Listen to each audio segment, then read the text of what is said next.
Баршаларыңызға сәлем достар, менің арнама қош келдіңіздер. Бүгін ауызашарға өте дәмді, тойымды тау салатын дайындайтын боламыз. Ол үшін бізге тауықтың төс еті, қайнатылған жұмыртқа, алма, қияр, грек жаңғағы, майонез және картофель пай қажет.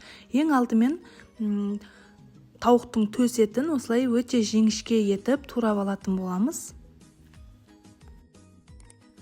Келесі кезекте қиярды тураймыз. Оны мен екіге бөліп теркадан өткізетін боламын.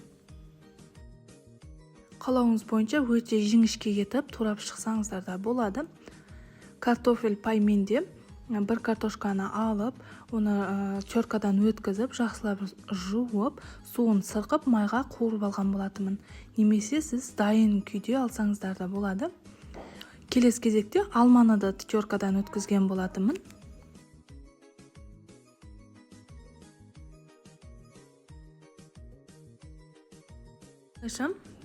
Барлығын теркадан өтті, жұмыртқаны да теркадан өткізген болатымын.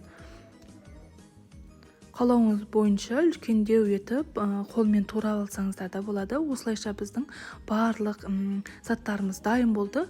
Грек жаңғағын өте ұсақ етіп бөліп алатын боламын. Осылайша барлығын дайындап алдым. Енді салатымызды кезекпе-кезек орналастырып шығатын боламыз. Ең алдымен осылайша тауықты төс етін осылай ең алдымен салып шығамыз тарелкамызға. Кішкене вилкамен ыңғайсыз болғандықтан мен қолмен салатын боламын. Осылайша бетіне майонез себеміз.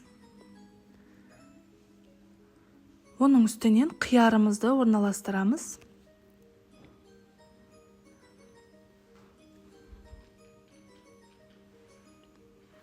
Және алманы қойып шығатын боламыз.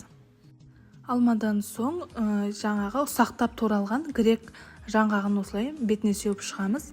Оның үстінен майонезімізді қосамыз.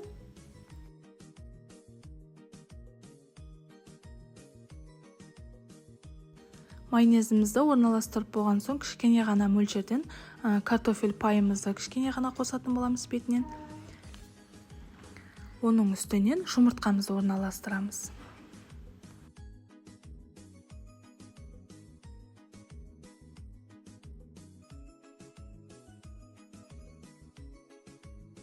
Оның үстінен картофель пайды орналастырамыз. Биіктеу етіп, тау тәрізді етіп, осылай орналастырып шығамыз. Сәндік ретінде грек жаңғағын жан-жақтарынан әдемі етіп қойып шығатын боламыз. Осылайша біздің ауызашарға өте дәмді, тойымды салатымыз дайын болды. Ұстағаны оразаларыңыз қабыл болсын. Сізде міндетті түрде осы салатты жасап көрулеріңізге кеңес беремін. Видеоны соңына дейін қарағандарыңызға көп-көп рахмет. Достар, менің каналыма тіркелмеген болсаңыз тіркеліп, лайк басып, өз пікіріңізді қалдыруды ұмытпаңыздар. Сізде дәл осылай дайындап көріңіздер, ас болсын.